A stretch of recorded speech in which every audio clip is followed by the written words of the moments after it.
உங்களுக்கு ஒரு விஷயம் சொல்லவா? எல்லாரும் செய்யற மாதிரி அரிசி மாவுலயே இனிப்பு மொதகம் செஞ்சு வச்சீங்கன்னா, விநாயகர் ஓடிருவாரு. ஏங்க அப்படி சொல்றீங்க? ஆமா, எல்லார் வீட்லயும் ஒரே மாதிரி இருந்தா அவர் எதத்தான் சாப்பிடுவாரு? போர் அடிச்சு ஓடிருவார்ல. உங்க வீட்ல ஸ்பெஷலானா இந்த மாரி வித்தியாசமா செஞ்சு பாருங்க. எப்படி? அரிசி மாவுக்கு பதிலா கம்பு மாவு வச்சு பண்ணி பாருங்க. சும்மாலாம் சொல்லலங்க. டேஸ்ட் அப்படி இருக்கும். 1 கப் கம்பு மாவு எடுத்தீங்க அப்படின்னா, 1/2 கப் அரிசி மாவு எடுத்துக்கங்க. கம்பு மாவு நான் கடையில உள்ள மாவு தான் வாங்கியிருக்கேன். கொஞ்சமா உப்பு சேர்த்துட்டு தண்ணி வந்து நல்லா கொதிக்க வச்சுருங்க.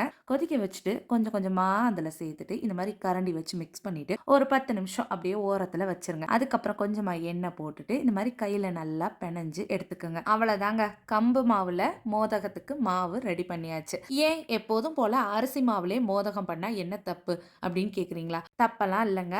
அரிசி மாவு அதிகமா சேர்த்துக்கிறது நல்லது இல்ல. அதுக்கு பதிலா இந்த மாதிரி கம்பு வச்சு நம்ம சாப்பிட்டோம்னா நிறைய சத்துக்கள் நம்ம உடம்புக்கு கிடைக்கும். குழந்தைங்கள்ல இருந்து பெரியவங்க எல்லாருக்கும் நல்லது. அதுக்காக தான் சொல்றேன். ட்ரை பண்ணி பாருங்க. சரியா?